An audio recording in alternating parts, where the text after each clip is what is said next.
I was surprised. You have full Secret Service protection. Why? Have there been threats? Yes. I have 24/7 Secret Service protection, and most White House staffers do not. Do not. I find that to be very unfortunate, and obviously, if they didn't need to be there, they wouldn't be. But they do need to be there.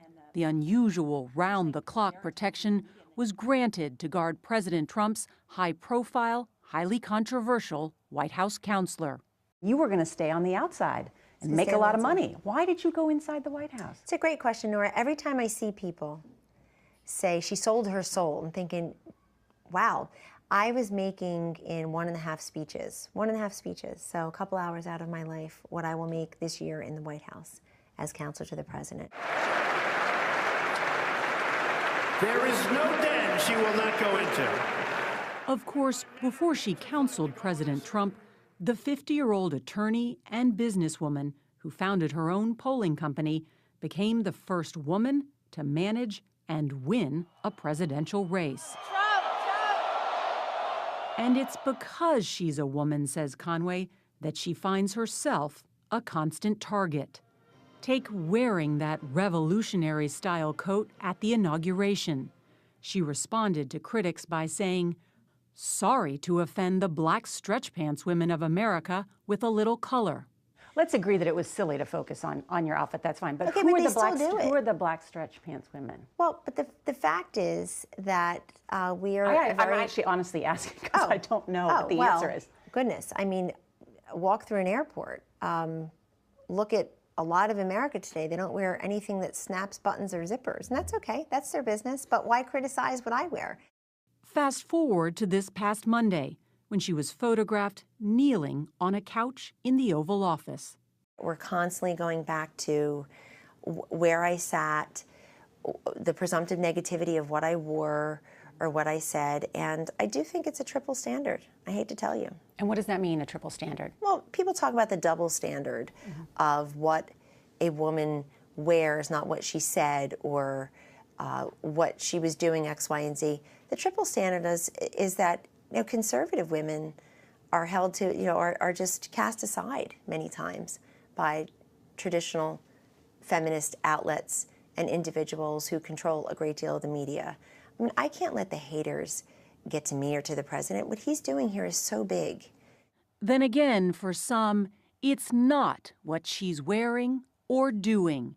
It's about what she has said. I bet it's brand new information to people that President Obama had a 6-month ban on the Iraqi refugee program after 2 Iraqis came here to this country, were radicalized, and they were the masterminds behind the Bowling Green massacre. As is now well known, there was never a Bowling Green massacre.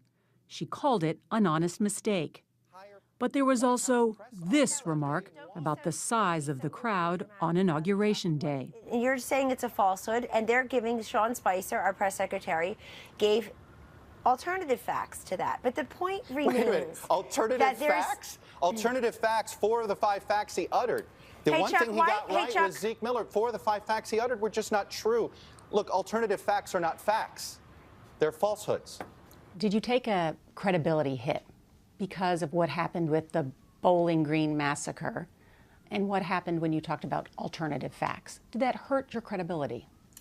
Well, I think the question presumes that it did, and so now you've got that out in the ether, and the 1 or 2... Actually, you can say no. Well, I didn't presume anything. What people should do, what I've always done with others, is look at the measure of someone's career. I've been a pollster for 2 decades plus, and I've worked very hard to speak candidly and truthfully. What are alternative facts? Well, it was alternative information and additional facts, and that got conflated. But, respectfully, Nora, I see mistakes on TV every single day, and people just brush them off. Everybody thinks it's just so funny that the wrong movie was, heralded as the winner of the Oscars. You say, oh, well, that's just all in good fun. Things happen. Well, things happen to everyone. Conway has also taken flack for promoting Ivanka Trump's fashion line while in the White House. I'm going to give a free commercial here. Go buy it today, everybody. You can find it online. White House Press Secretary Sean Spicer would later say she's been counseled on that subject, and that's it. Then this past week, the White House said Conway acted, quote, without nefarious motive or intent. Did you feel bad about what happened? I always feel badly because I'm, a Catholic guilt, mother guilt, maternal guilt, counselor guilt. It's all there, of course. Of course I felt badly about what happened because I am here to serve the president who's here to serve the people. And she does it from one of the most coveted offices in the West Wing, once occupied by Valerie Jarrett, Karl Rove, and former First Lady Hillary Clinton. You still got the jacket. Yes, the jacket is there. It may go into the, my own private museum one day, along with the screenshot of my cell phone 2:30 a.m. on election night from Uma Abedin, who was calling on behalf of Secretary Clinton to call and concede to and congratulate Donald Trump on his victory. We visited her last Wednesday, the morning after President Trump's address to Congress. I am here tonight to deliver a message of unity and strength. One that seemed to mark a departure. These people are stupid. From the fiery stump style Americans have grown accustomed to. Was the president's speech a reset button? No, I think the reset button is way overdone. I mean, this is a progression. The man has been on the job for 5 weeks. I feel it was called a presidential speech, and he's been president for 5 weeks. What went into this speech that changed the way he's communicating? Well, first of all, I was part of the process. Others did the bulk of the work. But I will tell you that it is President Trump who was writing and rewriting entire passages. I mean, he really wanted it to be in his voice, and he works with predominantly brilliant speechwriter Stephen Miller, who is able to really reflect the president's tone and content. And then I think you heard much of Ivanka Trump's voice in that speech. Conway says her job includes press and communications, but she also views herself as a conduit, a person who delivers advice and data to the president. What time do you get in the morning? I get here around 7:30. And what time do you leave? It varies, not early. I mean, it really varies, usually not before 8, 9. But I have a very hermit-like existence here, and part of it is because of the Secret Service detail. Part of it is because if I want to go out with a friend for dinner, it's photographed and it's talked about, and it's what did she do, what was she wearing, and it's kind of weird. I mean, I'm not a celebrity. I'm just a pollster who happened to become a campaign manager, and I've been trying to keep a much lower profile here. Which is why, she tells us, we're seeing less of her these days. She says she's trying to cut back on screen time. People should not look at me as somebody who, quote, goes on TV. That was 5% of what I did. This idea, somebody once wrote a very flattering article and said, oh, but they had to put one negative thing in there, I guess. Maybe she's not that involved in everything because she's on TV. It's like, no, I'm on TV when they're all still sleeping or watching me from bed. I'm already there. Been up for 2 hours doing that. Oh, and I'm there late at night. That may be just as well, because late night hasn't been kind to Conway. Not long ago, Saturday Night Live depicted her as a stalker. I'm not going to be ignored. You don't get it, Kellyanne. You made up a massacre. We can't have you on. But I missed the news. Look, people really got outraged about that particular skit. I had people right, left, and center coming to my, quote, defense, saying it was over the top, and it's also untrue. So who is Kellyanne Conway? She was raised in a blue-collar New Jersey town. Her parents divorced when she was young. I grew up in a house of all women. My mother, her mother, and 2 of my mother's unmarried sisters raised me. So these 4 Italian Catholic women raised me in this house. And that has benefited me tremendously because there's a certain humility that will never go away. And while President Trump uses social media as an important tool to communicate and sometimes attack, Conway tells us she considers it a cesspool, in part because of what her children see on it. Because it hurts my kids more than anything. They all read. They're all online reading. And what do they say? What do your kids say? Mom, why would people say X about you or Y about you or Z about you? I said, well, that's their unconsidered opinion. They don't want Donald Trump to be president. They don't want me to be there with him. They don't want any of us to be there. I mean, we're all criticized, and they try to pit us against each other, which is completely ridiculous.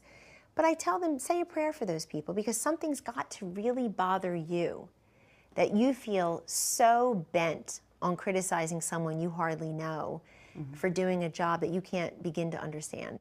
Her husband, George Conway, who may also join the Trump administration as the nation's next Solicitor General, is much more camera shy. And what do you think of watching Kellyanne through this whole thing? And she's a fighter. She's tough. I don't like everything that's been said about her, to be sure, and it makes me a little angry.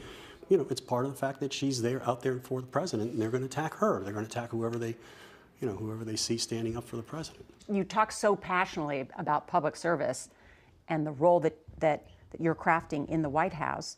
I mean, that naturally evolves in something wanting to run yourself for office. But I feel like I'm in a really good place, Nora, as counselor to the president, to have the type of impact that usually motivates people to run for office. It's not just the fire in your belly anymore. You have to have the bile in your throat. And this is why I think many women do not run for office. Many good men and women who would. Bile in your throat. Yeah, just to swallow so much that the country looks at you through this negative lens and corruption and cronyism, and you're lying, and you want money, and you're motivated by power and capital and the money that can come to you, the wealth that can come to you. And it's just, there are really good men and women out there who truly want to serve. I've worked with them in my polling business for decades, and some of them make it and most do not. For now, the Conways will soon be packing up and heading to Washington, although not everyone is thrilled about it. Which is what, to not let mommy move to Washington? Yeah, to not let our family move. To Washington. No, go sign the petition. Stop the comment. No, my friend Claudia is hashtag stop. She's gonna live with me. Over here. Yeah, we were talking about that. Respected by some, denounced by others, Conway says there's only one thing that could make her rethink her future alongside the man she helped make president. Is there anything that would cause you to want to leave the White House? Yes, my children. They're having the hardest time with this. This is all new for us. This is not something I've sought. I'm not a famous person on TV. It's just different to not have mom there. But it was a decision we made as a family, and we're going to move them here either way because I'm here to support the president.